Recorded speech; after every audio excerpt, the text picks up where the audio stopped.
So much of our experience is unconscious, the past informing the way we perceive, express, relate, and create. Our task is to illuminate all the ways the past has decontextualized into the present, set a compassionate boundary, and discover a new way forward. Peace and power is the goal. Welcome to Decontextualized. I'm Natalia Rachel.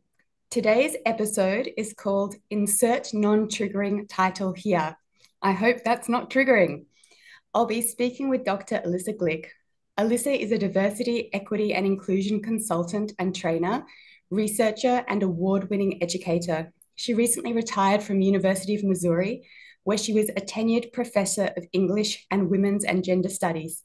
She holds a PhD in English from Brown University. Elisa is the founder and CEO of Elisa Glick Consulting and a strategic partner of New Chapter Coaching. Before we begin, let's take a moment to settle into our intention for our time together, to listen, to respond, to explore beyond what we think we know. Take a nice breath in, and as you exhale, let go of bias, let go of judgment, let go of agenda or any fixed outcome. Welcome your curious mind and your receptive heart. And from here, let's meet today's wonderful guest, Elisa. Thank you for being here. Oh, thank you so much for having me. That was so beautiful. And I just love that invitation to people to really be fully present in the moment, and the invitation to curiosity, which is so important in all of this work. So thank you so much. And it's truly an honor to be here. Thank you, Elisa. I think the world will be such a different place if we all engage with these invitations and receptivity. So tell us all a little bit about your work in diversity, equity, and inclusion and what inspired you towards it. I recently just began my business full-time. I've been doing consulting work for a while and had a passion, especially as my career went on, to engage in ways to promote equity and inclusion. But really, the decision to retire early and do this work full-time is still quite new and really exciting. I'm working mostly with nonprofits and with universities and colleges, where I help to make organizations and classrooms more inclusive. I have a real passion, particularly as an educator, for inclusive teaching and sort of equity-focused curricula. And how I got into this work is sort of an intense question for me. My authentic answer is that when I came out as gay, when I was in college, my family disowned me in a very, I mean, not that disowning is ever nice, but in a very hateful, it was very, very terrible. And my family was everything to me. I was absolutely devastated. And out of that experience, I really began to question everything I had been taught about difference.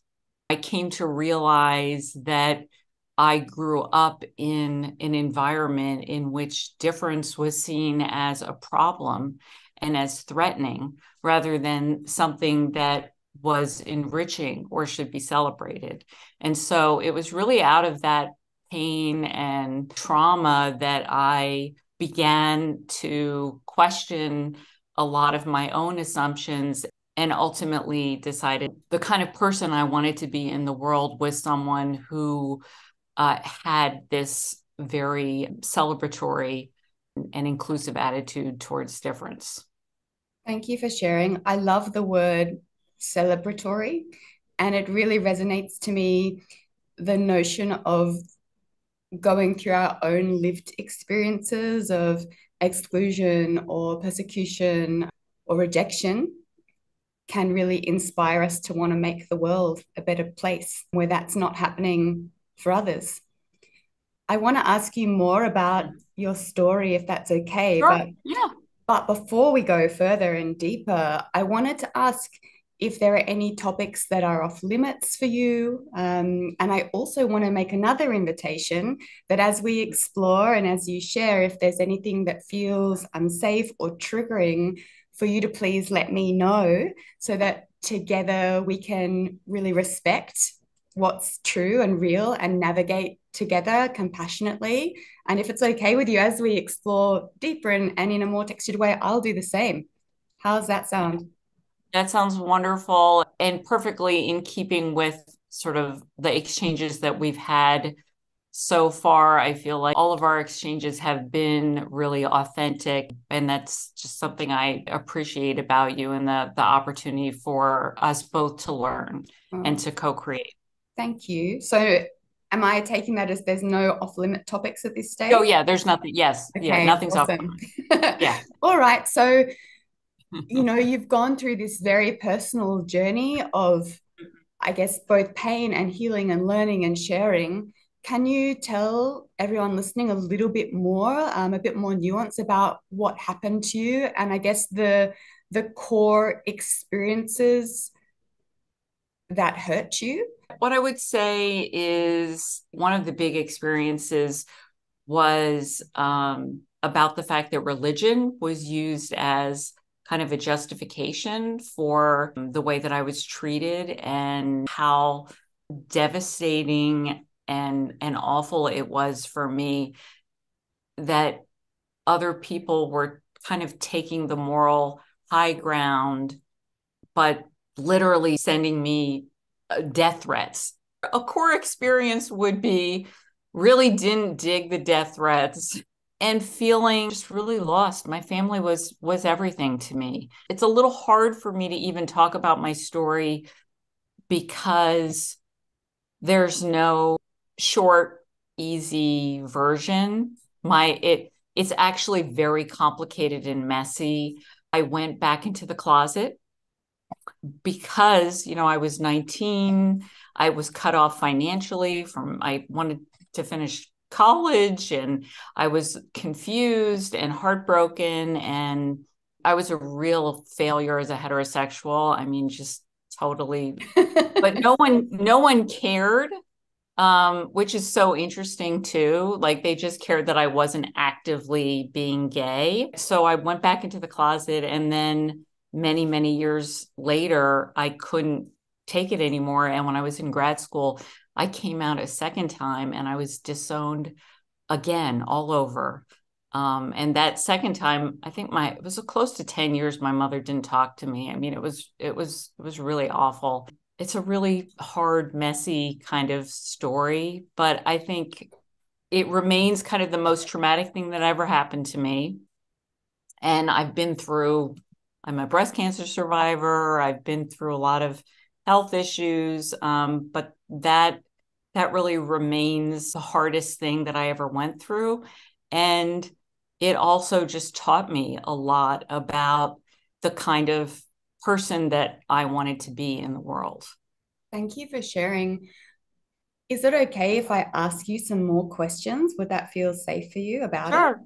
But Uh-huh. first, I wanted to reflect something that's I heard that's really important Hmm. is that when we get the courage to speak our truth and say, this is who I am, or this is what I need, or this is what I desire, when we are met with shame or penalization in some way, it will often force us, like you said, back into the closet. The words I use is back into the box, because it doesn't Mm-hmm. feel safe to show up authentically. And we will often choose belonging over our authenticity.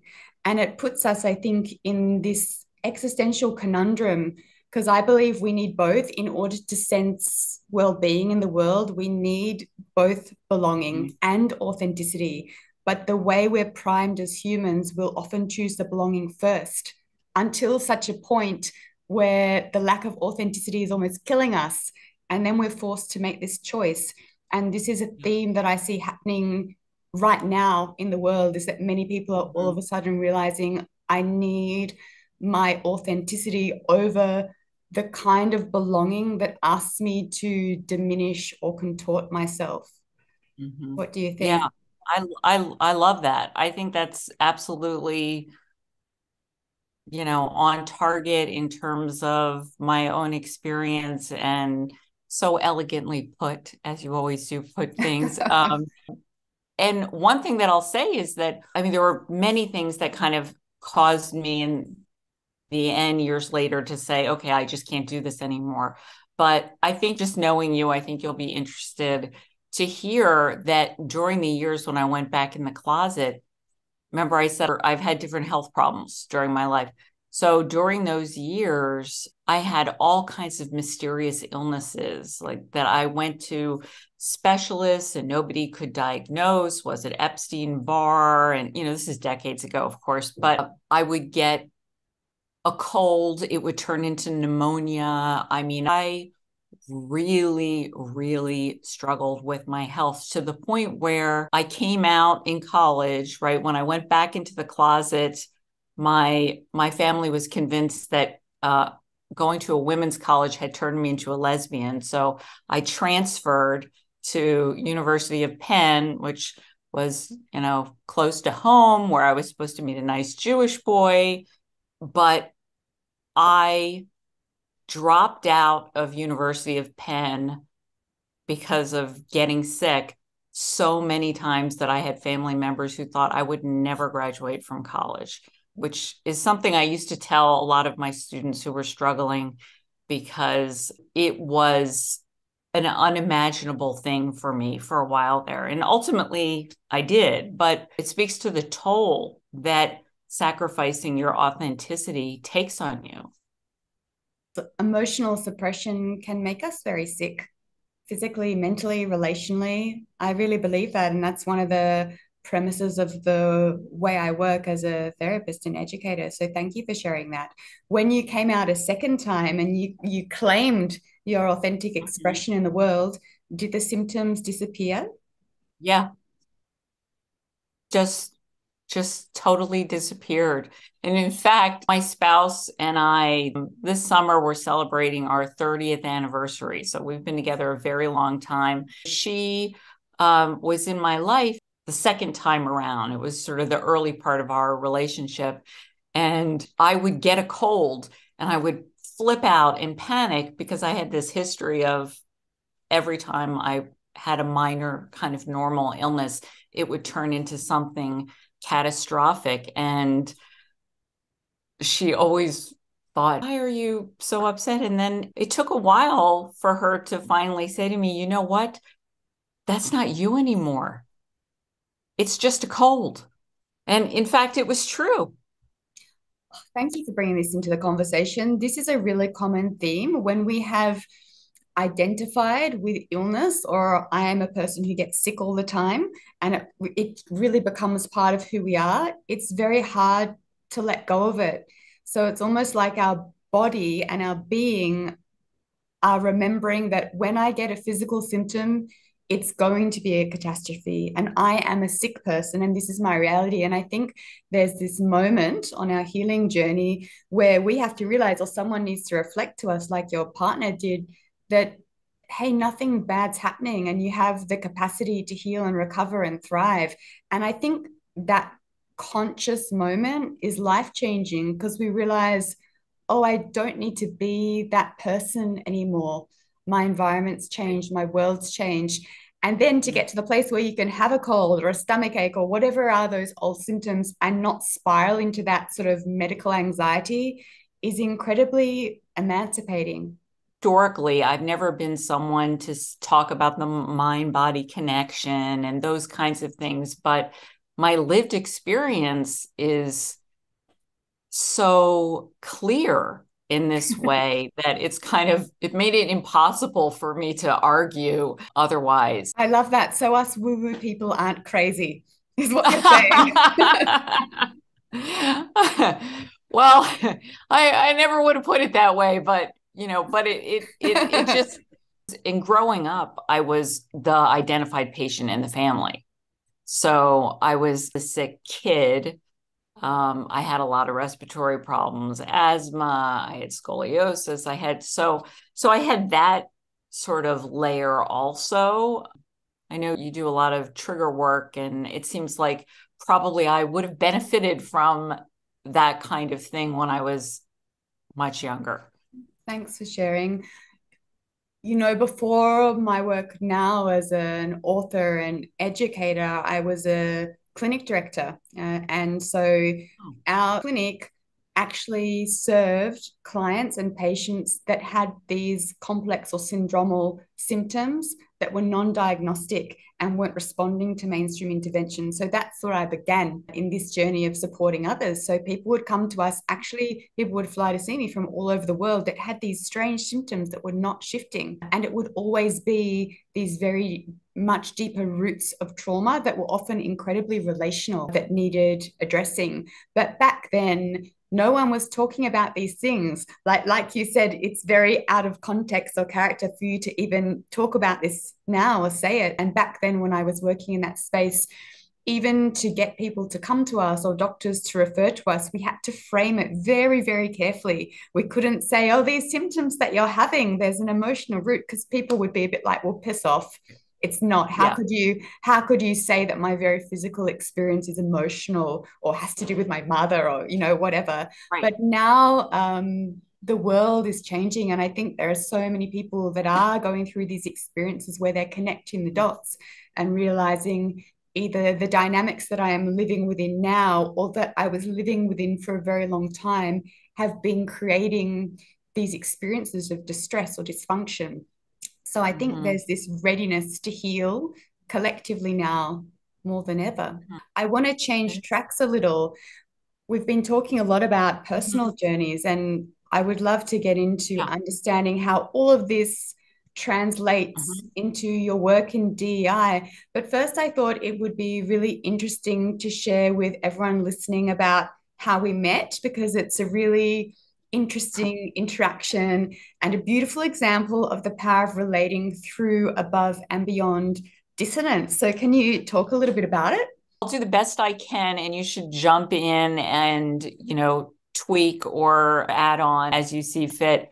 I was posting on LinkedIn, and at that time, I was in a space of trying to create community, unlike, some folks who are on LinkedIn in a really professional kind of oriented way, although I have my professional reasons as a DEI consultant for being on LinkedIn as well.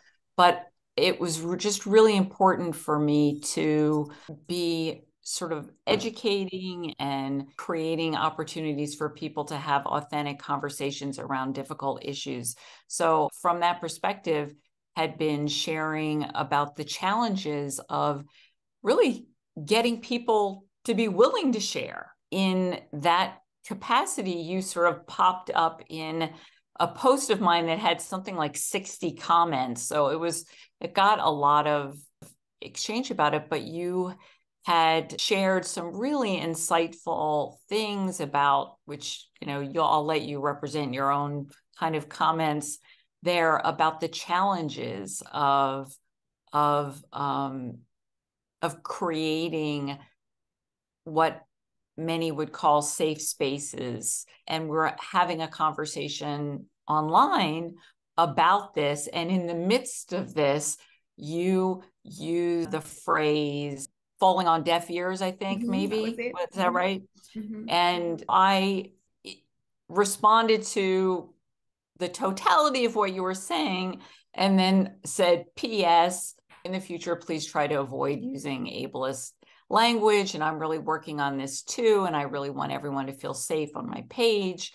And I tried to be as kind of invitational as possible and not sort of shaming. What was the sort of real eureka moment for me was when you replied and said, well, this is the problem.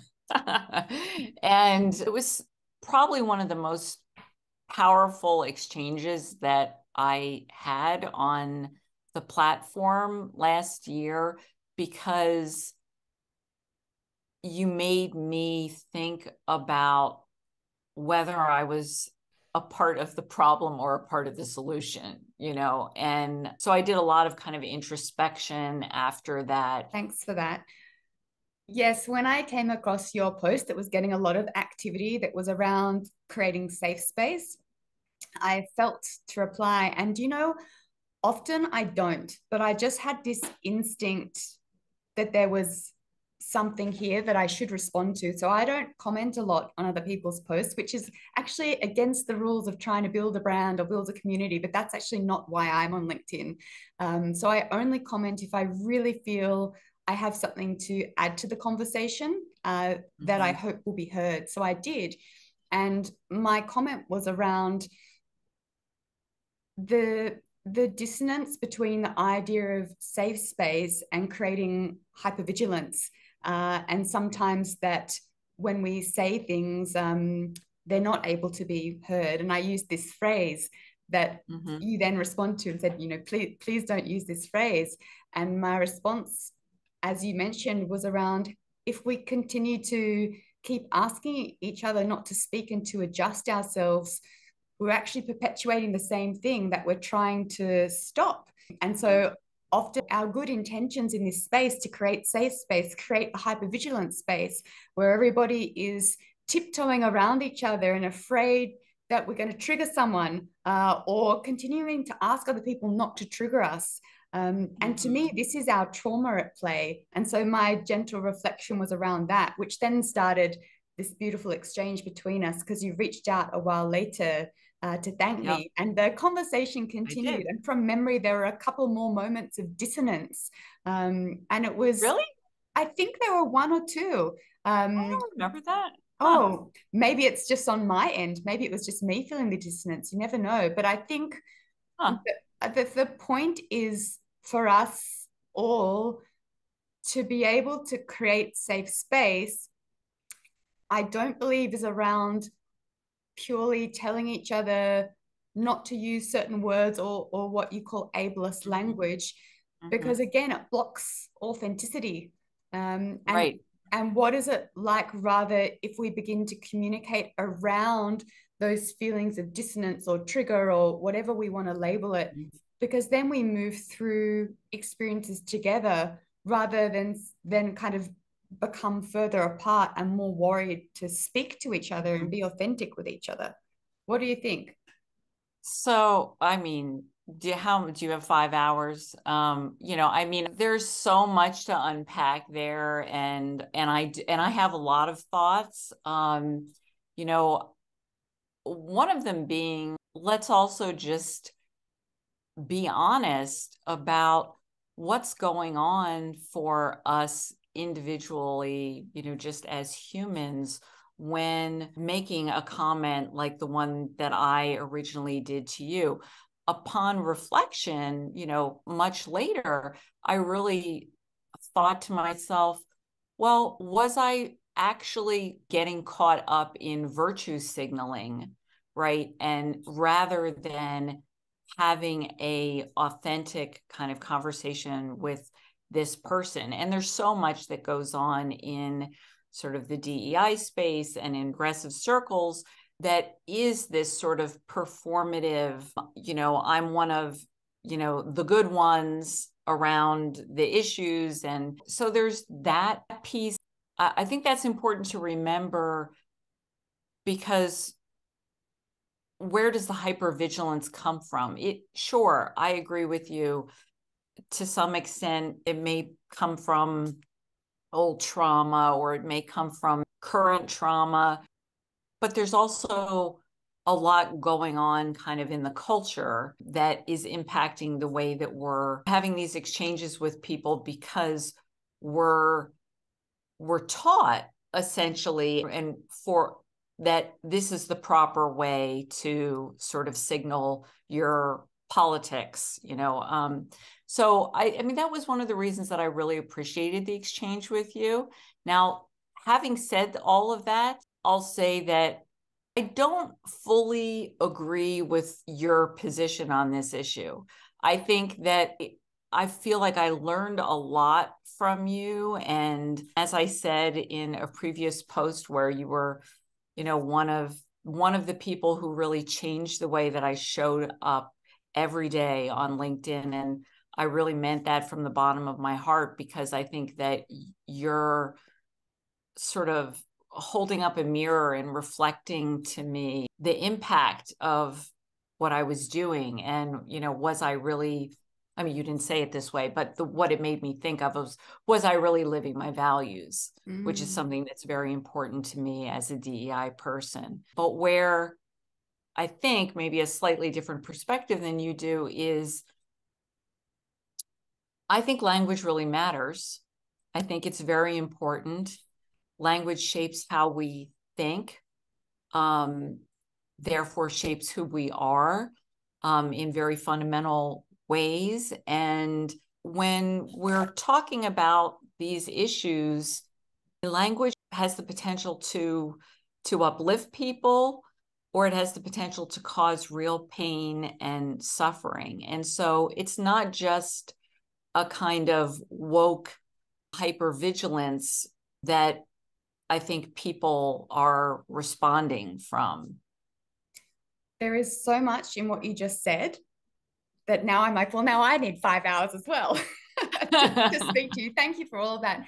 There's a few things I want to reflect on the amazing words you just shared. So I 100% agree that language is incredibly powerful and important. In my book party speech, there's one line that I said, which is words have incredible power. They have a power to trap us in a reality that's not meant for us. They also have the power to emancipate us and set us free. And I believe this so deeply. However, I don't believe that we can give a way or a list to people and expect them to follow it and it promote peace. And it links back to what you were sharing about religion. There's not one way to live and breathe any concept or philosophy. And I think when we demand that someone behave a certain way, I believe it creates a tension and a hypervigilance.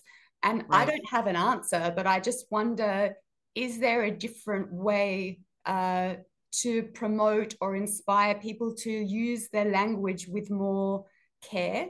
And then I also wonder, where is the line? Because we tend to, as humans, put these very hard lines and rules in place and create these boxes, which then become the very thing that suffocate us and create resentment, which again links back to the trauma stories, doesn't it? So I feel like it's such a complex textured thing. How do we offer a space for people to learn and grow and interact with more intention, but not go into this space of demanding people to be different than who they are? What do you think? I was totally with you up until you said demanding that they be different than who they are. Because I'm not sure that's really it, or at least it for me. But I absolutely agree with your point, and I think it's very well taken, that there is no sort of easy answer. And the challenge, I know as a DEI consultant, the challenge of the work is that it's hard and messy, and there is no one right way. And I'll just say really frankly that I've been noticing, maybe it's been about a year that I've been very active on LinkedIn, and I'm telling you, and I post about social justice and racial justice and LGBTQ rights and feminism and education. Those are the kind of my topics. But my posts that really blow up usually and are the biggest ones are often the ones that seem very pat and easy and are, if I share something of, change your font in order to have your text be more accessible, and then people immediately are like, oh, wow, that's a great tip to be more inclusive, change your font. I don't want to say this in a way that is that sounds patronizing, because I know myself that, I mean, I'm looking for small changes that I can make myself and have a big impact. And I always invite clients and others to do that as well. But the problem is that often folks do that to the exclusion of the meatier, more introspective parts of the work. So it doesn't really matter how politically correct your language is if, in fact, you haven't done the inner work in order to support inclusive and equitable relationships and systems, right? I totally agree. I think our ability to show up in inclusive and compassionate ways derives from our own sense of not only, I guess, peace, but internal or personal inclusion. And many of us don't exist from that place. Many of us are full of bias and we're full of trauma, and there's a link between the two. And so when it lays unconscious inside us, it comes forward into the way we are perceiving, expressing, and relating. And so, mm-hmm. To me, all change work comes back to embodiment. So if we want to create the social change, we need to come back and look at, well, how am I showing up in the world, and what am I projecting here? What am I bringing from my past trauma and from what I've learned? And so to me, that means that trauma work needs to be a fundamental piece of DEI work, yet it's not. Why do you think that is? And do you think there is a place for it? Because, this is my piece, this is my Dharma, but it's not yet received in the mainstream. Why do you think that is? Well, I think that actually that's starting to change. It's not really my area of expertise, so I don't want to kind of present myself as someone who has a lot of experience with that. But even just recently, I've had some clients, since I work with nonprofits, who, are doing work within their organization to become sort of trauma-informed practitioners. I don't know what's the right term. And, looking at the things that are needed, safety, trust, collaboration, empowerment. I mean, some of these leaders have come to me and said, we're now realizing that we can't authentically do this trauma-informed work without the DEI piece, because they're connected. So I think that things are starting to change, and that there's more of an awareness. The one thing, and again, I just say this with the caveat that, again, I'm not the expert on trauma-informed approaches, but from what I've seen, and you tell me if you think this makes sense, what DEI sort of helps with is that systemic focus, right? Sometimes what I've seen with, like, the conversations around psychological safety, for example, there's only so far that humility, and which I'm all about, and, advocacy can take you if you're not addressing the systemic issues around lack of safety. Thank you for sharing that. I love what I'm hearing is that the DEI piece is around addressing the system, and the system has a huge impact on the way we are experiencing and our ability to move freely and safely in the world. And the trauma work is more addressing the internal system, which actually it's our internal systems that co-create the greater system. So we need both. It's nature versus nurture, or nature and nurture together. We can't separate them. And I write about that in my book. We need both the internal work and the systemic work. And so that's a beautiful way to frame how they need to go together. So thank you for that. Yeah, absolutely. I think it's really important. And, and I noticed, I have to admit, I haven't read your book cover to cover. I've read quite a bit of it and really have gotten a lot out of it. I like the moments when you do kind of bring in a kind of equity lens to the work and appreciate that in the Thank book. you.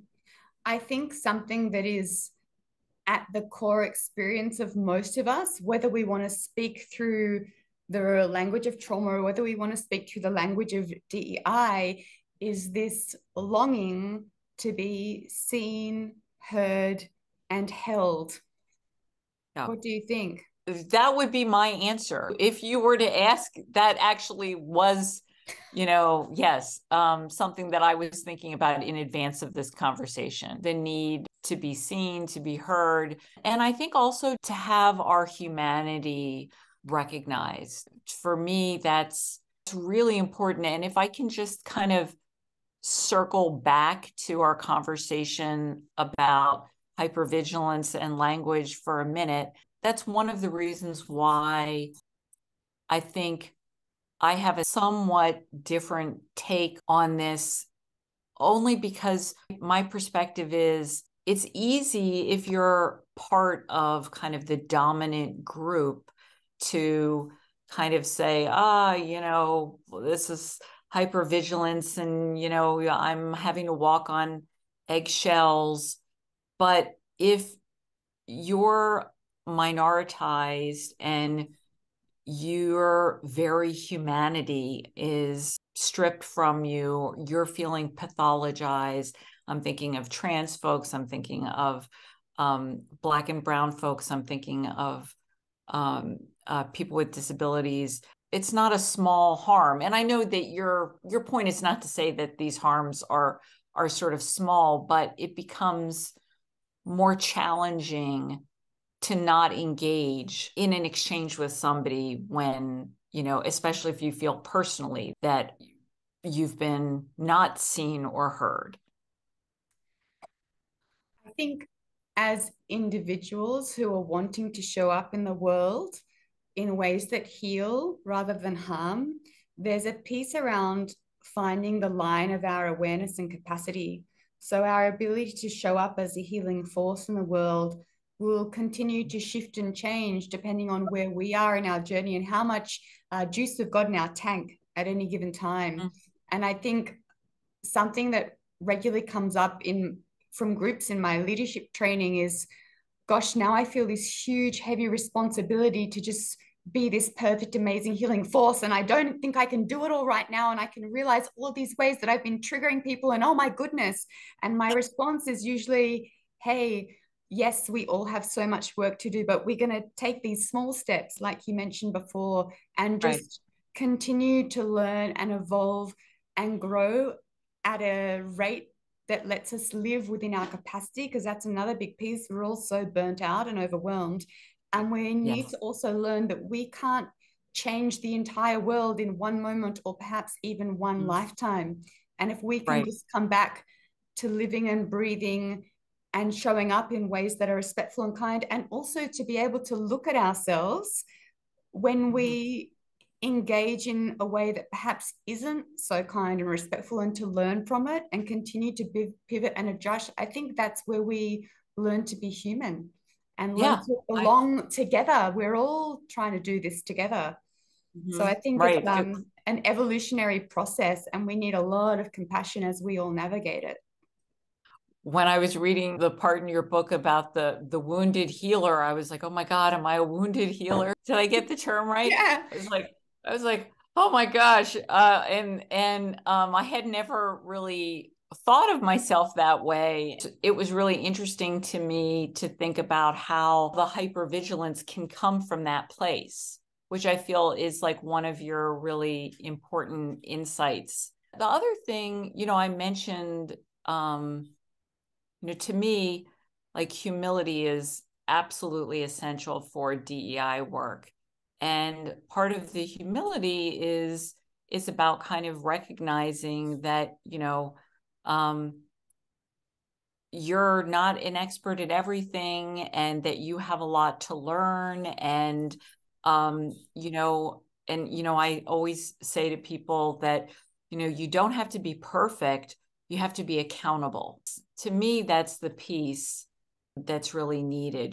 That unfortunately what happens, especially with a lot of white people, is, this kind of like, oh, it's okay for me to make mistakes, but then not actually sort of doing the work of being accountable for the harm that perhaps that they've caused. And I think just there are ways that we can learn from each other. I personally love it when people disagree with me. I love it when people correct me. I love it when people say, did you ever think about it like this, like you did with me? In fact, I have a bunch of, you're not the only person on LinkedIn that I've developed a connection with from a disagreeing with. I actually have a little group of people. I mean, I had one person who actually made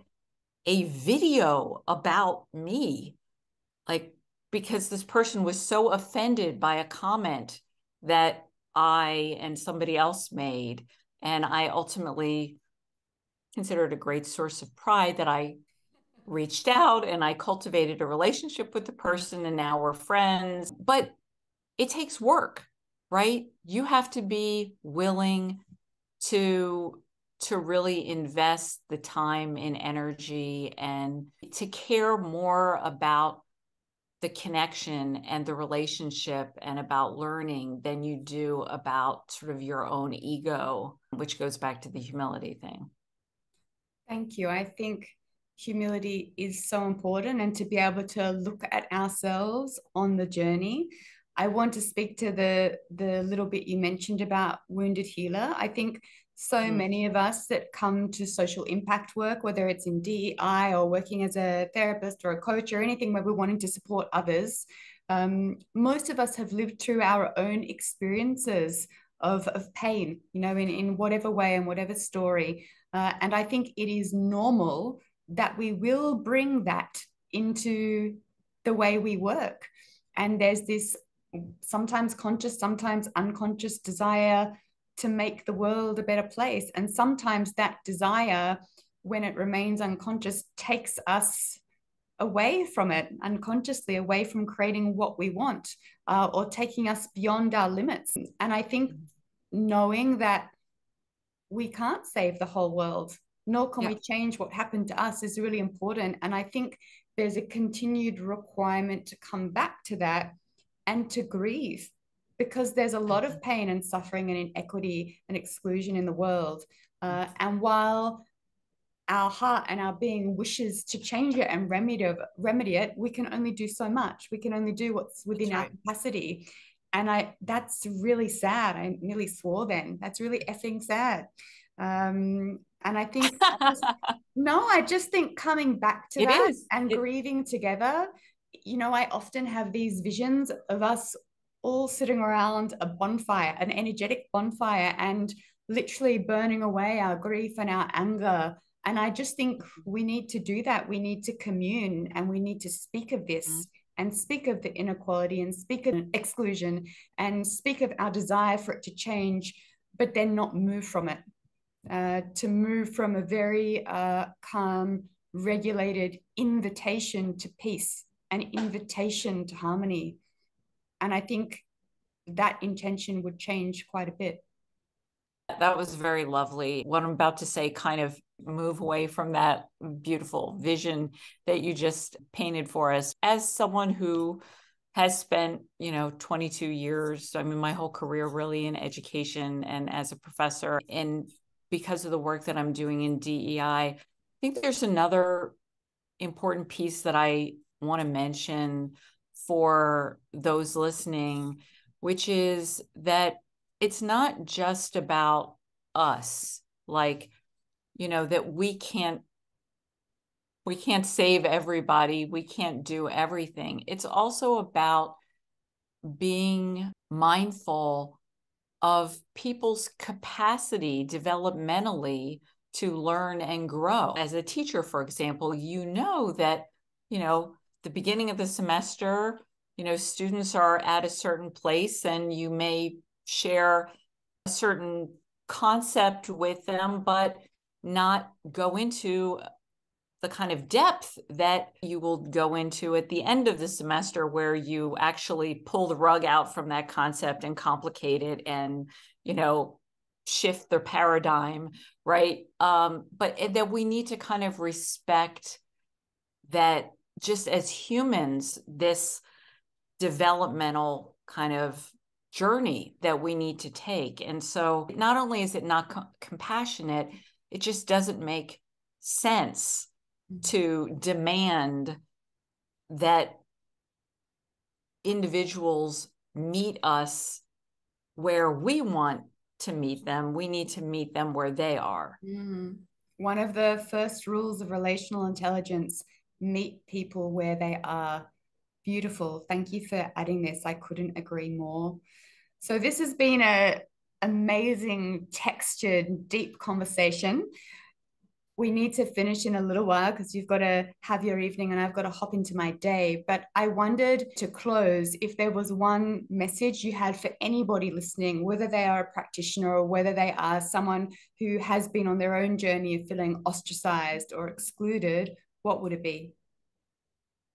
Well, thank you for that great question, and just for this rich discussion, which has been really wonderful and illuminating for me.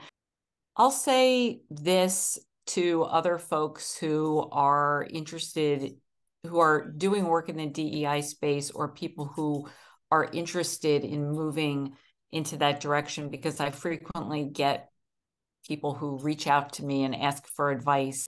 One of the things that I'll say, first of all, is that I think it's super important to do the work your way. It kind of goes back to the point that we were making earlier about how there isn't any one right way to, inhabit a particular identity or values. Unfortunately, a lot of times in social justice circles and DEI work, there can be strident, unless you're doing it this way, you're not really having an impact. Your work is performative, or what have you. I'm very much aware, as someone who is in Missouri, which is a very conservative state, that there are strategies that I need to use that are necessary because of where folks are in my particular sort of orbit, right? So that's part of it about, and that I think it's been a big thing for me to learn to take responsibility for my own healing, which in the shift from being a professor full-time to being a DEI consultant full-time, it's been a real kind of revelation. And just, without getting into too much detail, I think anyone who wants to be effective in the DEI space, right? A lot of us do have our traumas, and we have the things that push our buttons. And if we want to do this work well, and we want to take care of our own well-being, that we do have to take responsibility for our own healing. Thank you so much. The two sentiments I hear are: take accountability for your healing and the way you show up and express in the world. And I also hear: find your own way. Don't let anybody tell you who you are or how you should be. Thank you so much for being here and exploring with me. I'm very grateful. I'm really looking forward to so many people getting to hear all of your wisdom. Thank you so much. I appreciate everything that you've taught me. I always learn so much from my exchanges with you, and this has been a true delight. And I'm very honored to have a chance to just hold space with you and learn from you. And I look forward to continued discussions. Me too. Thank you so much, Elisa. Thank you for your time, your presence, and your receptivity. The better we understand how we have decontextualized, the more we can begin to co-create a kinder and more intelligent world. If this episode stirred you, please like it, leave a comment, or share it.